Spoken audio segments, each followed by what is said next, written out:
Yes.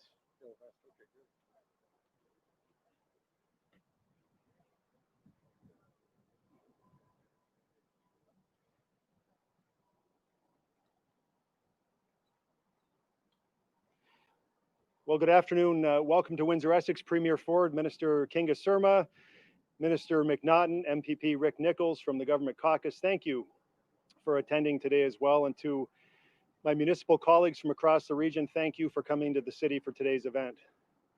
Over the course of the day, Premier Ford and his team have taken time to see firsthand how our community has responded to the COVID-19 pandemic. While the entire province has been dealing with the impacts of this virus, our region has faced some unique challenges. As a border community, we are home to many local healthcare heroes who cross over to support Michigan's health services each and every day. As an agricultural hub, we welcome almost 10,000 temporary foreign workers to help support our local agricultural sector. And our region is home to a significant Mennonite population. For all of these reasons, more than most other regions, Windsor Essex has faced significant challenges in responding to this pandemic, but we've been able to recover because we've had the support from the province of Ontario. Premier Ford is really the most accessible premier that I have ever met, hands down, and I'm sure my colleagues would agree the same thing. He's truly just a phone call or a text message away. Today's announcement regarding Connecting Links funding is going to help communities like Windsor and Essex County. In the past few years, our city has benefited from over $9 million in provincial Connecting Link funds, and most of our recent projects are happening on Huron Church Road, and they're currently underway helping to improve this vital transportation and trade corridor. Connecting Links is more than just a catchy title for a provincial funding program. These funds help smaller communities compete. It helps us improve our economic corridors and support growth and development in the long term. And in the short run, these projects create jobs right here in our community. Tomorrow, I'm sure Windsor and each of the Essex County municipalities are going to compete for these Connecting Links grants. But for today, I am certain that we are all united in our appreciation to the Premier, Minister Surma. We're appreciative of Minister McNaughton and the entire Government of Ontario for today's announcement. I'd like to now welcome to the podium the Premier of Ontario, Doug Ford. Thanks, Mayor. Thanks. Oh, thank you very much, Mayor. Good afternoon, everyone, and it's great to be back in beautiful Windsor, Essex. I just love the folks here. As I say all the time, it's just they have a special spot in my heart. They've went through this pandemic and everyone's pulled together, and I'm so happy they're in stage 3. They're down to earth, they're hardworking people. This is a fantastic community, and this morning I visited our friends at the Ford engine plant and talk about great people over there as well. They're making great Ontario-made engines, but also thousands of Ontario-made face shields. It's incredible. I'm thrilled to be here with Windsor Mayor Dilkens and all the other local mayors, which you'll meet in about a couple minutes here. They have been absolute champions supporting their local public health units, local farmers and workers to keep everyone safe and healthy and make sure businesses can reopen. I wanted to come down here and thank the people personally, because as of yesterday, as I said earlier, Windsor Essex joined the rest of Ontario in stage 3. The great restaurants, the bars, the movie theaters here are opening back up. It's great news. I encourage everyone to support the amazing businesses here. And I'm also excited to be joined by our all-star team, Associate Minister of Transportation, Kinga Surma, and MPP Rick Nichols, and also Minister of Labor, Monte McNaughton. They've been doing an incredible work throughout this whole region and this pandemic to support our frontline heroes. It's clear from today's announcement that they're delivering results for the people of Windsor, Essex. So today I'm here to announce our government is investing $30 million this year through the Connecting Links program. That's $30 million to help municipalities build, repair, and replace roads and bridges across Ontario to connect to provincial highways. And let me tell you, $30 million is going to go a long way. But it's not just about improving our roads or making them safer. These projects will create good jobs, ensure businesses can get their goods to market, and get people to work on time and home sooner so they can spend some quality time with their families. It's what makes these communities great places to live. And it's all part of our Made in Ontario plan for growth, renewal, and economic recovery. My friends, we're getting shovels in the ground, and we're going to rebuild this province together with more prosperity and opportunity than ever before. We're going to get Ontario back on track. And thank you, and God bless the great people of Windsor, Essex, Chatham, Kent. They're incredible people, and God bless the people of Ontario. Now I'll pass it over to Minister Surma.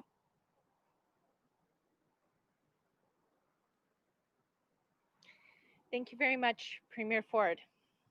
Good afternoon, everyone. It's a pleasure to be here with you in Windsor, Essex today for this great announcement.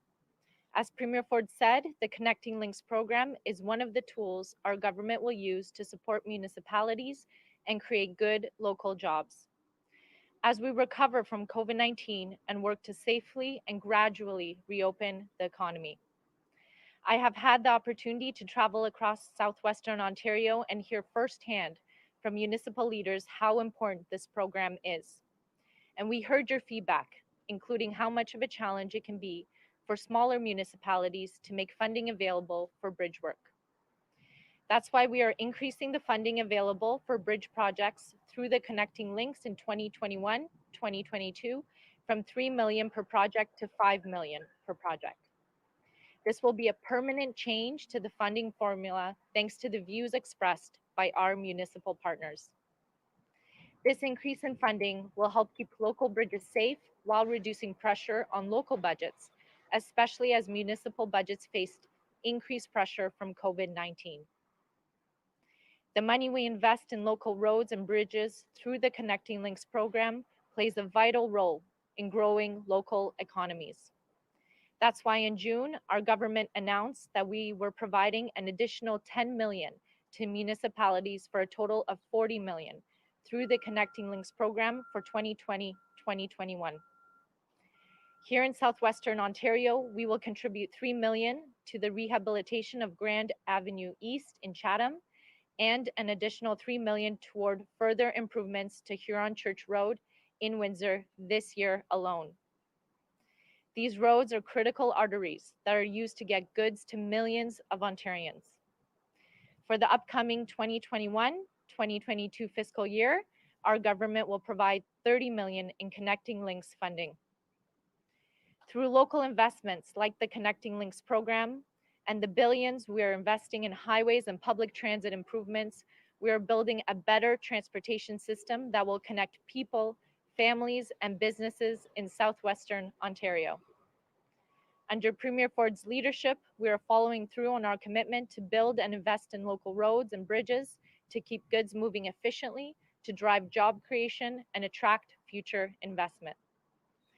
Thank you, and now I'll pass it over to Minister McNaughton.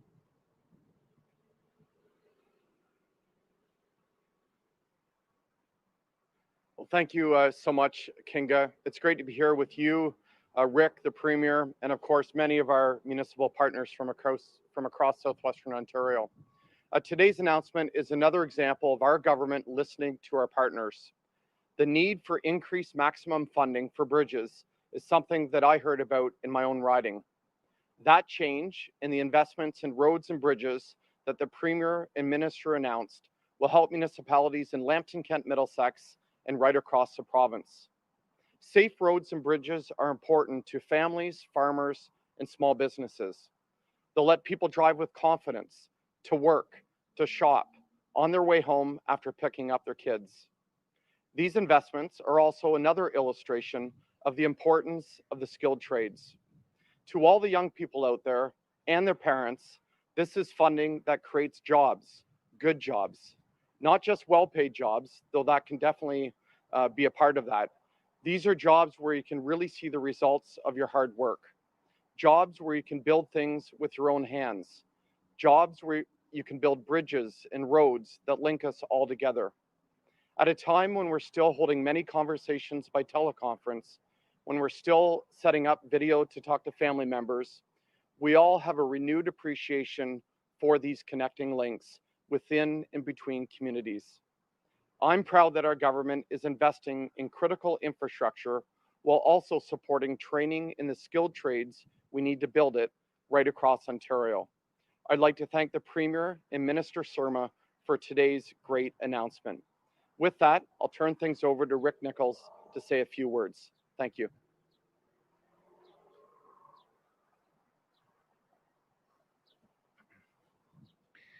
Well, good afternoon, everyone. My name is Rick Nichols.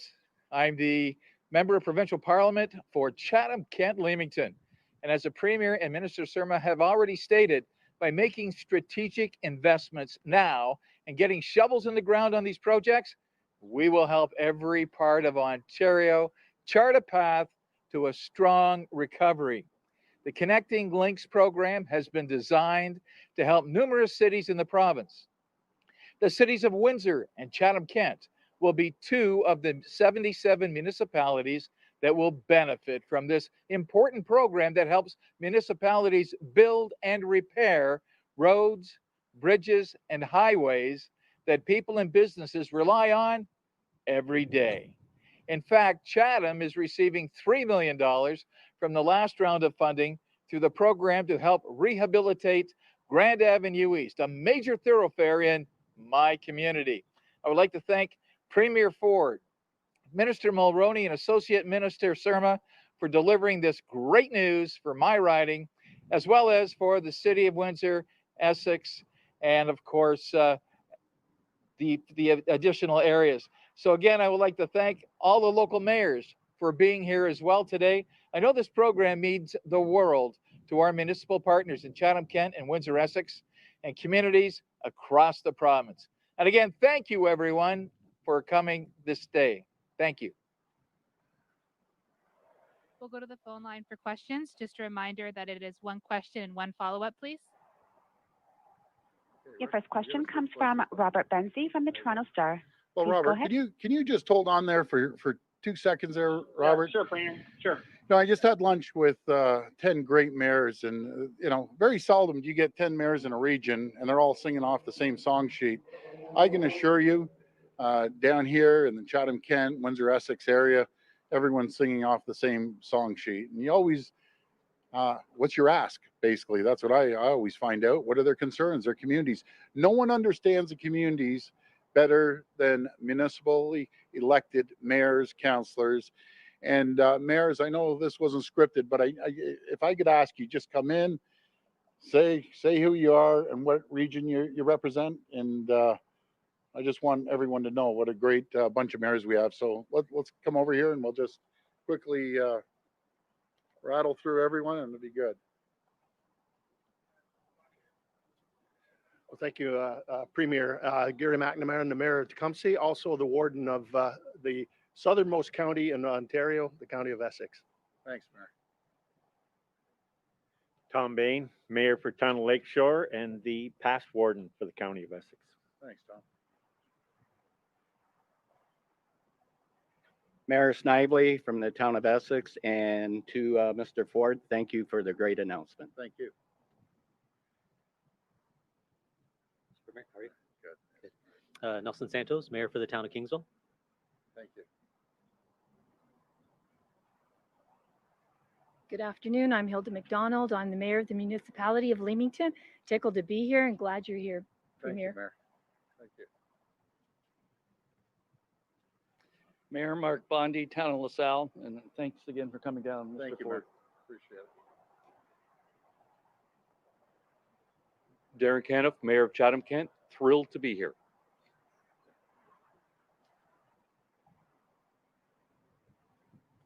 Aldo DiCarlo, Mayor, Town of Amherstburg, and thanks to the Premier for coming down to see us. Thank you.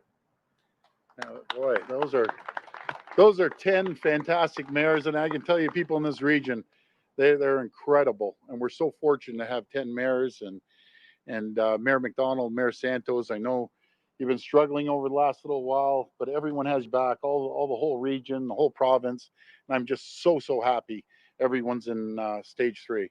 Sorry about that, Robert. I apologize. No worries, Premier, no worries. I wanted to ask you about something that's been in the news the last couple of days, but we haven't had a chance to ask you about. The Ontario Association of Optometrists has been sending patients to emergency rooms rather than seeing them as part of a protest against the government over some fee changes that they don't like, or some fee changes that they would like to see increase. I just wanted to know what you thought of that tactic, given that we're in the middle of a pandemic. It's not a great practice. I love those docs. They do a great job, but guys, you just can't overload the system, the hospital system. We're already backlogged on so many areas, on surgeries. I'd be more than happy to sit down with you and see what we can do, but you just can't overload the system. It's not fair to everyone. It just isn't. We can deal with any issues, but you can't shoot them over to the hospitals, and it's what you're doing. You're hurting the community.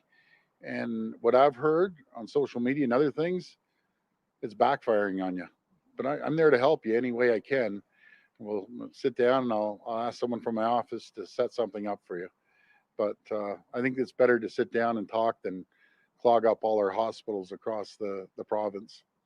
Follow up.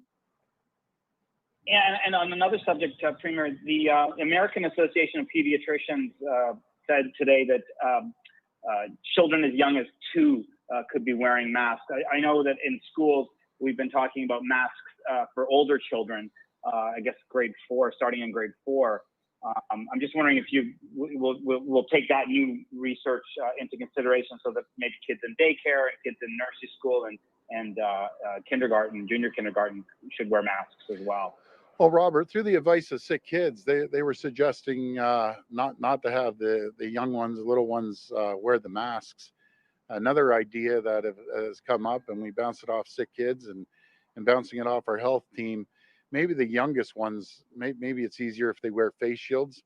I know we only have a few weeks left, but I just want to get advice from the health table about the face shields for the younger ones. But you remember what the sick kids said? They were be wiggling around with the face masks all the time. It's hard for those young kids to be wearing those masks. But again, we're just taking the advice off the health team about that. But I'd be open to any suggestion if they give me the direction to do that. Next question. Next question comes from Randy Rath from CHCH TV. Please go ahead. Hi, Randy. Hi, Premier. Yeah, I just wanted to ask you, in Jordan Station today, there's a rather large police operation where the police are raiding multiple illegal marijuana grow-ops. I'm wondering, why do you think the introduction of legal cannabis and the Ontario Cannabis Store has failed to stop the demand for illegal marijuana? Randy, I don't think OCS has failed. This is something new that the feds kind of lumped on everyone's back across the country. The province had to deal with it. And I guess people want to grow their pot plants and sell them illegal. You just can't do that, guys. If you're doing moonshine in a bathtub, you can't be selling the stuff. It's no different than cannabis. You can't be having your own grow ops. And I want to thank the police for doing that. Good job.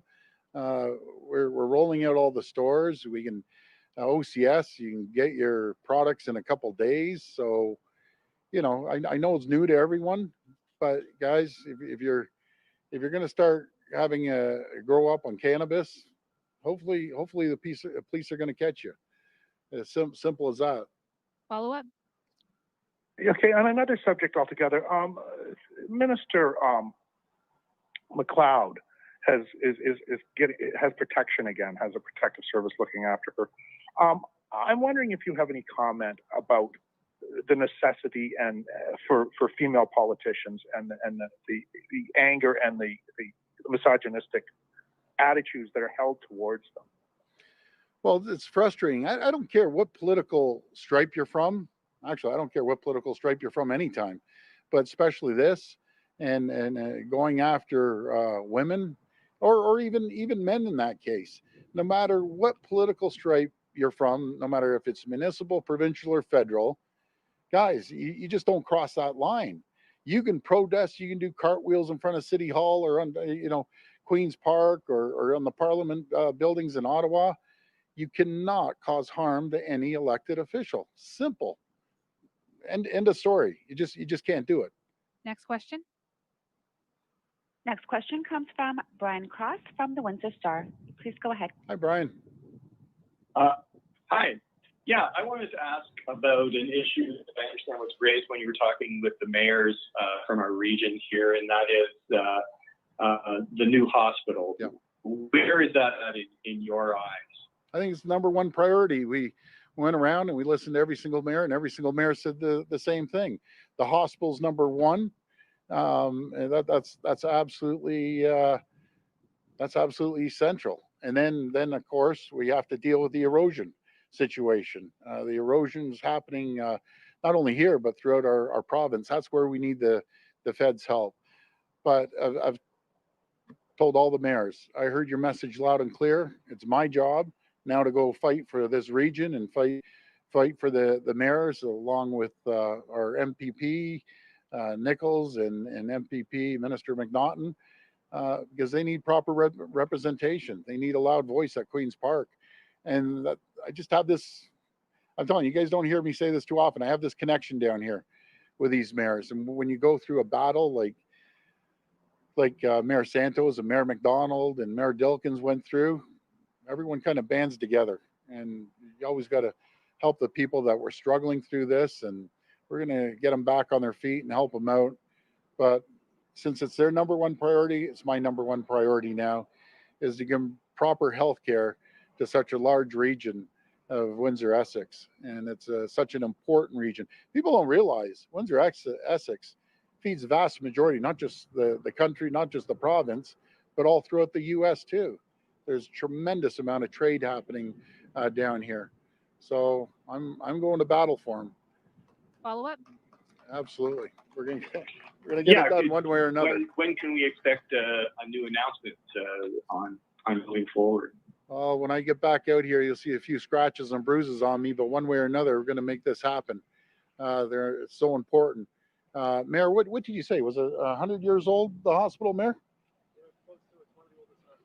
One of the oldest in Ontario. And we, you know something, it's like the forgotten city, I say.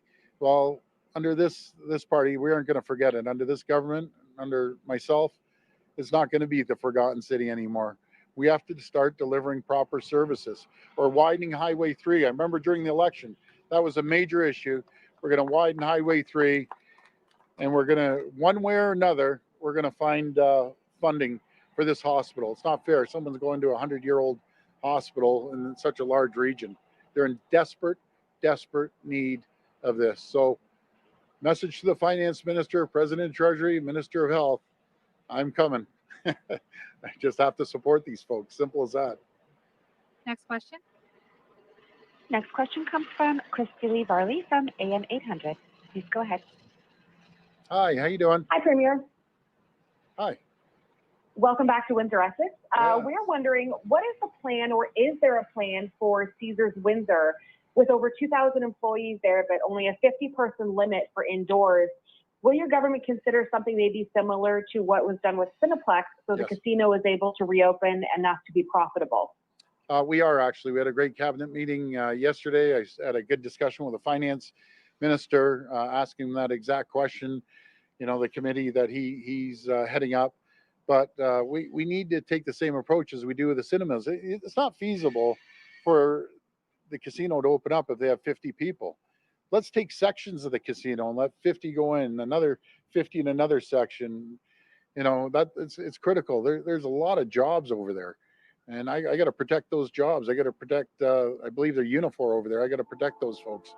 Same reason I got to protect the automotive industry here. It's absolutely critical we take care of that casino. And again, folks, I always tell you, yes, I'm Premier. And I could say, yeah, they're opening up. I can't do that. I have to wait, which I have from the beginning. It's worked out very well. Let the health professionals direct us. And then as soon as they direct us, then we move forward. But it's not far away. Not far away at all. Hopefully very, very shortly, we'll have an announcement that we're going to get the casinos going too. Follow up. Yes, on a different topic, I plan on asking Minister Lecce the same question later on. But with kids going back to school in just a few weeks now, they will obviously be in contact with a lot more people outside of their 10-person social bubbles. Yeah. So what will happen to the idea of social bubbles, and will they have to expand, or will the idea of the social bubble go out the window? I don't think so. Again, I'll talk to Dr. Williams about that, but for the most part, anything outside of the students, most people hang around with probably 15 people or less, or 10 people or less. I know the cohorts in the schools are 15, and we're trying to keep it that way. Minister Lecce is up right after I am. He has some great positive announcements about going back to school, and it's all about being flexible and adaptable and listening. Listening is absolutely critical. Got to listen to the parents, number one, and the teachers, and the students, obviously. But we're listening, and we have the best plan. I say we. I always say we as a province, because it wasn't Doug Ford's plan. It was a collective agreement between the health professionals and the teachers unions. Everyone had their input. So we're going to enhance it every chance we have. And Minister Lecce is coming out with some enhancements on the program. Last question. Last question comes from Stacy Janzer from CBC Windsor. Please go ahead.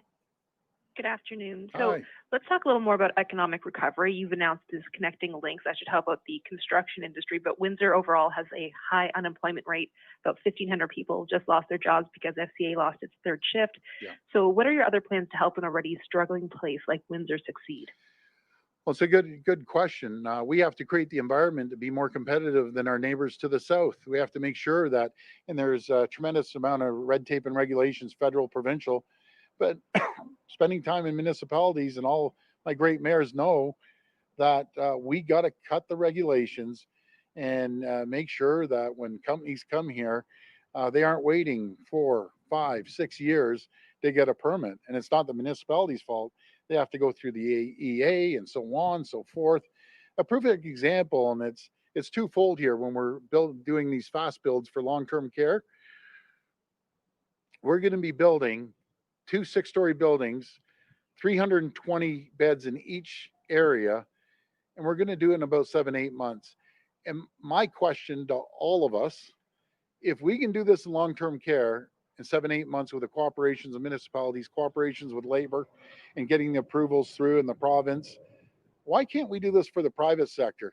Because I'm going to tell you one thing, and each and every mayor knows that, if we don't do it, I'll guarantee you Michigan will do it, Ohio will do it, New York State will do it. This is the rules have changed now after this pandemic. We have to be more efficient, more attractive to any single company. And the negotiations that are going on with Unifor, first of all, I'm going to meet some representatives from Unifor from the Chrysler plant. But we can't, collectively, as I said at the representative at Unifor today and the president of Ford, guys, this is us versus the rest of the world. If we don't do a good job and we don't sell headquarters of Chrysler, of GM, of Toyota, of Honda, of Ford, guess what? They're going somewhere else. They're going over to Asia. They're going down to the US. They're going down to Mexico. They're going somewhere, but they won't be coming here. And that's the last thing we want to do. When we work collectively with Unifor, with the big 5 automakers, and with the frontline labor folks, we can compete against anyone, absolutely anyone. With ingenuity, technology, we can compete, and we will compete to keep these jobs alive here. Follow up. Yes, on another note, medical experts are concerned about the lack of ventilations in schools in Ontario. So is there a plan to address this? Is there specific money that's going to be given to deal with the issue? All I can say is stay tuned. In a couple of minutes, Mr. Lecce is going to come on and have a great, really positive announcement. And I'm not going to steal his thunder, so I apologize, but it's a real positive announcement. And, folks, again, flexibility, listening, adaptability. That's how we're going to move forward, and collaboration, cooperation. That's the only way Ontario's been successful compared to our neighbors of the south and the rest of the world, is by working together. No fighting, no disagreeing. Let's all be pulling in the same direction, and that's how we move forward. But thank you. And again, I want to thank all the mayors for having me down here. And Mayor Dilkins, thank you for hosting us here today. These are absolute champions. And I told them, and I told the people down here, and I'm going to say it again, I have your backs. I'm going to go in there, like my favorite saying is, the 800-pound gorilla, and I will fight tooth and nail one way or another to get this hospital going down here. So thank you, everyone. And I want to give a shout out to the frontline folks. I saw a whole bunch of them, but I guess they're back to work. Frontline folks here at the Works Department, they do an incredible job keeping Windsor moving. So thank you, and God bless you. Thanks. Thank you.